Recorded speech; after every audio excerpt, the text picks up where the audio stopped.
Hi, Casey here, and today we are making brownies. I have loved making brownies ever since I was a very little girl and got my first easy bake oven. It was love at first sight. So when the producers asked me to make brownies for To Catch a Predator, I was like, yes, I know how to do this, it's my favorite, and it was lovely. So today we are going to make my current favorite ooey gooey little crispy on the top brownie recipe, and it's quite healthy as well and still tastes absolutely delicious. So let's get started. We are using tahini as our base. Tahini is sesame seeds ground up like a nut butter. So we're going to take a cup of our tahini here, put it in our large mixing bowl. By the way, if you're doing this with me, you may want to preheat your oven to 350.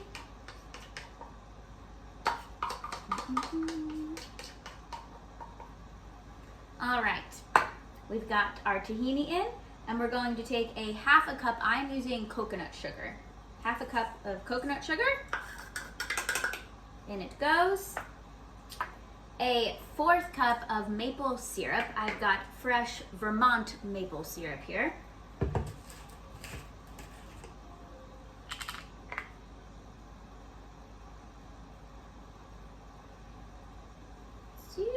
1/4 cup of maple syrup, delicious. In it goes. A teaspoon of vanilla extract. Makes baked goods taste delicious. Boop. 2 eggs. Here we are. 1 egg. Whoa. And those will be going in the compost in a little while. 2 eggs. And we're going to whisk this up nice and creamy. So, and yes, I am well aware that there is a beautiful KitchenAid mixer behind me that could be doing this a lot faster and probably more efficient. But hey, it's more fun. So I'm going to tell you a story while I'm mixing this up. Oh man, it's quite thick. So when the producers asked me to make brownies, it was towards the end of the day and we were still setting up. So I made my brownies. At the time, I made Betty Crocker brownies. That's what they gave me. And those are also delicious. I put them in the oven, cooked them, yes, pulled them out, and it was time to go home, but they still weren't cool, so I didn't want to cover them. So I said, okay, I'm going home, but I'm leaving these just right here on the counter. They said, that's fine, we'll cover them and put them away so we have them ready for tomorrow. Awesome, great, good night. And home I went. And the next day, I came back, and my brownies were still sitting on the counter, uncovered. Do you know what happens if you leave fresh brownies on the counter, in their pan, uncovered overnight? They become rocks. So, yes, my brownies looked delicious on the TV show, but let me tell you, they were hard as a brick. But everyone who came through that door, who I offered a brownie to, ate them, cracked their tooth, and still smiled and said they were delicious. I don't get it, but hey, apparently they were trying to make a lasting impression on me. So that is why, remember folks, cover your brownies at night so that they are not bricks the next day. Okay, so we've got half of our ingredients here. Now we're going to fold in 1/3 cup of cacao powder, because what would a brownie be without chocolate? A tablespoon of, I'm using almond flour. You can use regular oat flour, coconut flour, whatever your heart desires. A 1/2 teaspoon of, let's see, what else we got here? 1/2 teaspoon, baking soda, that's right. Baking soda, so the brownies go, so they rise. Oh boy. This baking soda has seen some things. 1/2 teaspoon. Come on, get in here. All right, what happened here? I don't know how my mom put this back in here, but it was quite the adventure, I imagine. Okay, a half a teaspoon of baking soda. Am I using the right thing? Yes, baking soda. Have you ever done that? Have you ever mixed baking powder instead of baking soda in something? I definitely have, and I honestly don't remember what the outcome was. Okay, and some salt. We need a quarter of a teaspoon of salt, because who doesn't love a good sea salt? A quarter of a teaspoon of sea salt. Here we go. Boink. Okay, so those are all of our ingredients. So I'm going to continue to mix in. Okay, so whisk is not your best choice for this part. That's why I brought a spatula here, and I should probably use it because it's gonna get real sticky. Okay, we're gonna leave that right in there. Excellent.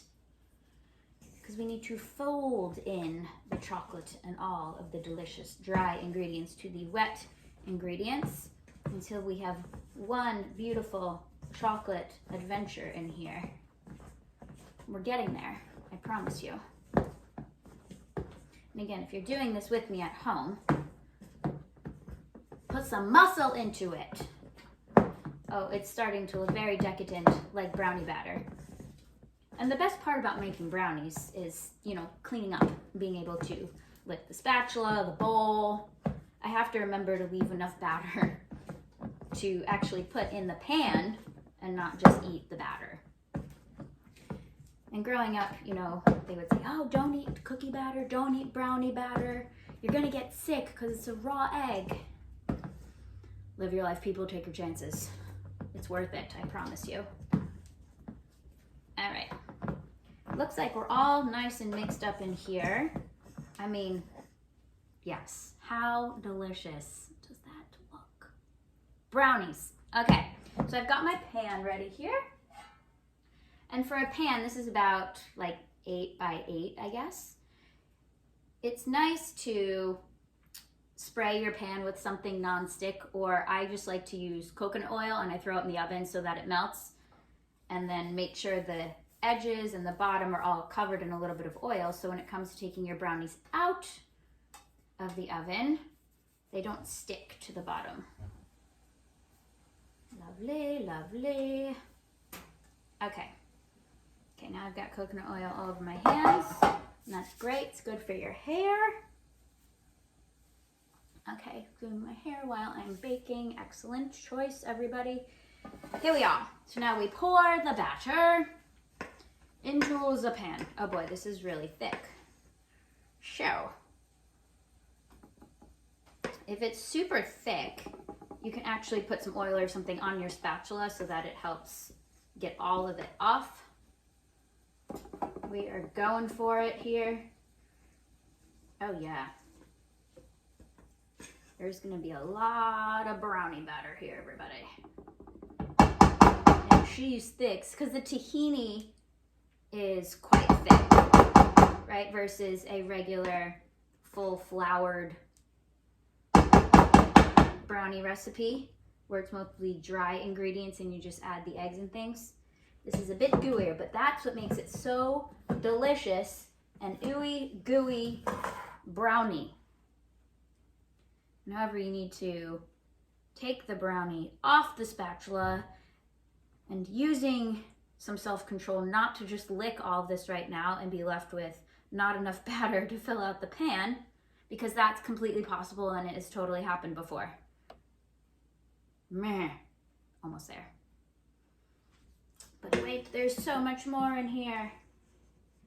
So yeah, coming back to my brownies for To Catch a Predator, they were absolutely going to be delicious, but they were a little hard because they were left out overnight. And all of my predator friends that came over to visit me were so happy to come into my house and just eat my brownies. And it was really hard not to start laughing when they bit into a rock instead of a brownie. Have you ever seen someone like eat something really terrible, but they want you to think it's good and you can see that they're clearly lying through their teeth? I was like, oh crap, someone's gonna just bust a tooth here. And then we're gonna have a whole nother issue to deal with. But no teeth were broken.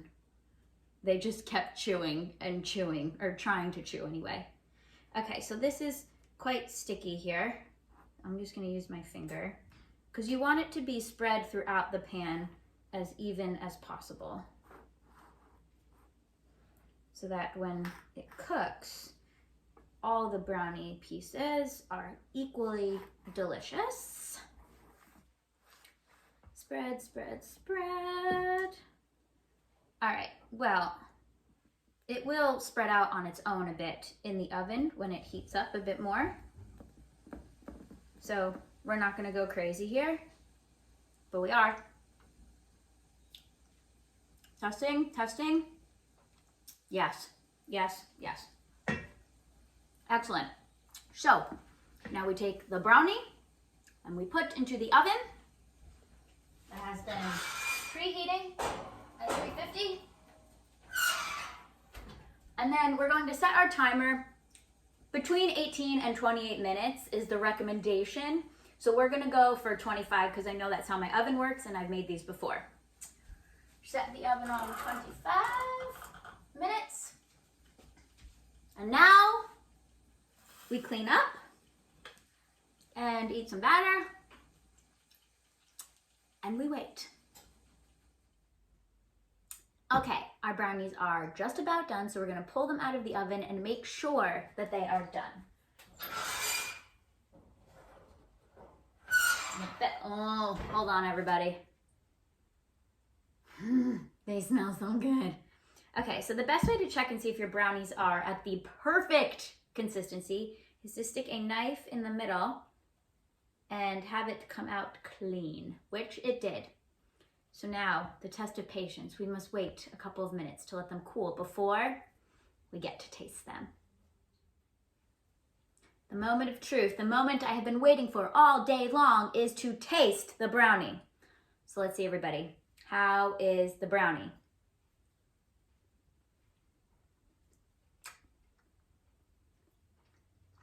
Boom. Nailed it. All right, so please make these brownies and let me know how you enjoy them down below in the comments. And thank you so much for joining me today and how to make the perfect To Catch a Predator brownie.